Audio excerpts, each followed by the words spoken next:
Yeah, well, super excited to get out with a W. Obviously, didn't go according to plan in the first half. I give a lot of credit to Western Michigan. You know, I'm sitting watching college football today. They took North Texas to overtime last night, and I think you saw the score. North Texas beat Washington State. I'm assuming pretty good. It was in the fourth quarter when I last watched, and a really good football team. Did a lot of good things. At halftime, we came in and kind of had some conversations about where we needed to go, and I thought our guys responded very, very well defensively.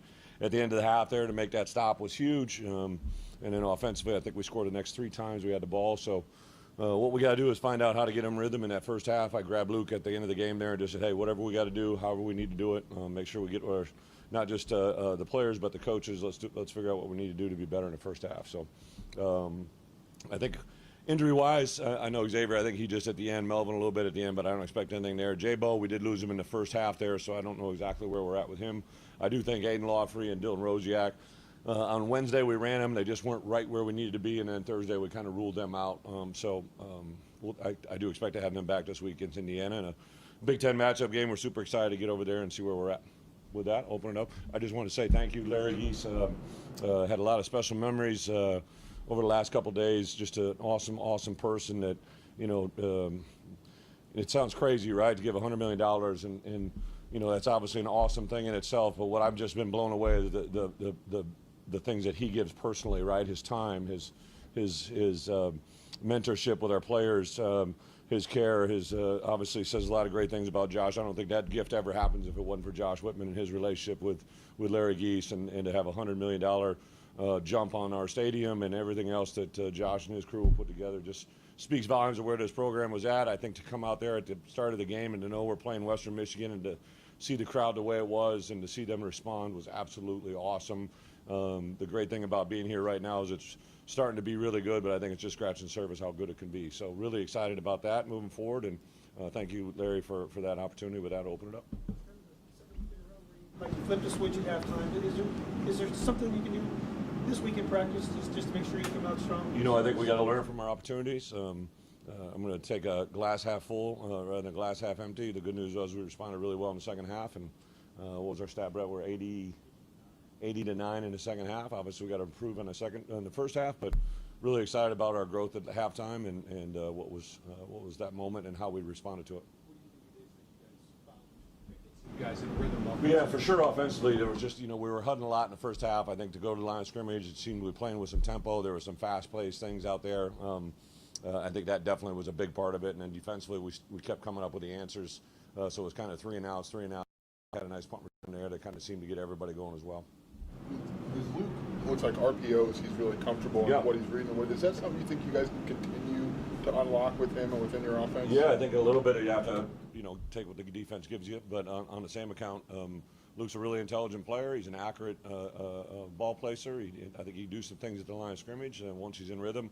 Luke is a rhythm guy, though, so I think the key is to find that rhythm and stay with it. That could be just as important as the play call itself, in my opinion. But there was kind of a thing here, a thing there. It was a player here, it was a player there. Barry botched a call like I got after his ass a little bit, right? Like, hey, we need to, move forward, right? And the good news was there's a lot of chatter after the play. I want to have chatter about the play, right? And I thought we did a nice job of adjusting, making corrections in the second half, and obviously the results showed it. Which play? Which play? The 3rd and 1 call. Brett, you said on radio that you thought Khalil grew up tonight. When we get it, he keeps just saying, I keep learning from Caden and Aiden. Yeah. What did you see tonight from him? Yeah, Aiden Lawfrey today, or this week, I think Aiden probably knew he wasn't going to go as much as I was hoping he was going to go, and he just poured into him. The great thing that we got going in our locker room, and I told this to our guys, right, at halftime last week, I didn't know where we were going to go, right? I was hoping we were going to go in the right direction. Obviously, they came out and put the answers, but in the post-game presser, Brett always sends me a bunch of quotes from our guys, and just the things those guys said about their teammates, and it wasn't about me. I thought Hank Beatty had a question that allowed him to talk about him, and all he did is talk about the defense. Tanner Heckel got asked about making an interception and the plays he made, and all he said he wanted to do is get the ball back to give it to Luke, right? That's not made up. That's how they think. That's how they walk. That's how they talk, and those things are a lot of fun to coach. And obviously, I can't repeat what I said at halftime. I was probably as spirited as I've ever been as a head coach since I've been here at Illinois, just because I think I know what this team is potentially capable of doing. I slapped the board that my hand is still numb. I'm probably gonna have to get it checked out. It's it's infuriating when we're not at the ability or putting ourselves in a position to win football games, and that's the part we can't. This Indiana team is a really good football team, right? And we can't give away 2 quarters of football and expect to be in the contest at the end. Aaron just talked about he doesn't care about yardage, just cares about points. How did a shutout come together? Yeah. Well, I think midway through that third quarter, I was like, all right, we're playing with, obviously they're rolling both quarterbacks through. When 10 was in there, he's a different player. Lowry, number 12, has a little bit of spice to him. He definitely ran the ball, did some things. So I thought our defensive adjustments to him and what he did is really, really a good part of that. And then we just didn't give up the big plays, right? Just got guys down, got a little bit more aggressive, I think, on third down, and the results were where it's at. I think it just kind of played out, and then definitely in the end, midway through the fourth quarter, the guys on the sideline were talking about it, and we started playing guys through there a little bit. Some more bodies, some more players. Good to see Grant Bierman. I'm telling you, I've been in this game a long time. I've coached inside backers my whole career. Grant Bierman is probably one of the most talented linebackers I've ever signed, and he didn't get in until here in game 3, and it was with some other guys that were injured. I think it really speaks highly of the volume of our depth that we have and the players that we're able to recruit right now. You, even through a 3-0 start, to say, hey, we need to do better going into the stretch of games you have coming up here? Well, I think I can say it, but it's really what they want to believe, and I think our guys. There was a lot of frustrated guys at halftime that knew they could do better, and they obviously took ownership in that. I mean, I can't ask for a better response out of my coaches, our players, and our fans, right? Like, I've been a lot of places where, even the fans will begin to go sideways, right? And there was just encouragement, a lot of energy in that stadium in that second half when things began to flip the other way, and I think that's what propelled us to where we are. A bit of boiled frustration from you, but what specifically needs to change for you to feel confident about the first halves? Well, none of that changed for me. I'm confident as hell. It's just we got to be able to perform that way, right? Like I know I've got the best group of coaches I've ever had. I've had as deep a roster as I've ever had, and we've got a lot of good players all around. We just got to put them in the right positions. I think sometimes we can overthink the moment. I don't want to hear that hey, it's my fault on this one or it's my fault, and I want to have these problems proactively solved, right? And I don't want to see them reactively solved on the field, right? So a lot of really good dialogue, and I think tomorrow's going to be a really big day. We'll put this game to bed and jump into our Indiana preparation. We were already able to get a jump on that last spring and this fall during camp, but really excited to put it in motion this week. You talked about wanting to see offensive adjustments in the second half. You talked about rhythm. I guess my question was, is there some aspects like run blocking or passing or those kind of things that you want to see improved? Or when you're talking about, is it like rhythm? No, I think we were self-destructive. I mean, I'm not taking anything. Western Michigan's a really good football team, but we have a false start. We have a guy miss a corner pressure. We have a guy run up the middle. There's a lot of things. There wasn't one thing. Fundamentals win games. I get it, but it just seemed like we were one off on several different occasions, which kept putting us behind. We were playing in second and longs, third and longs, which is never good for us.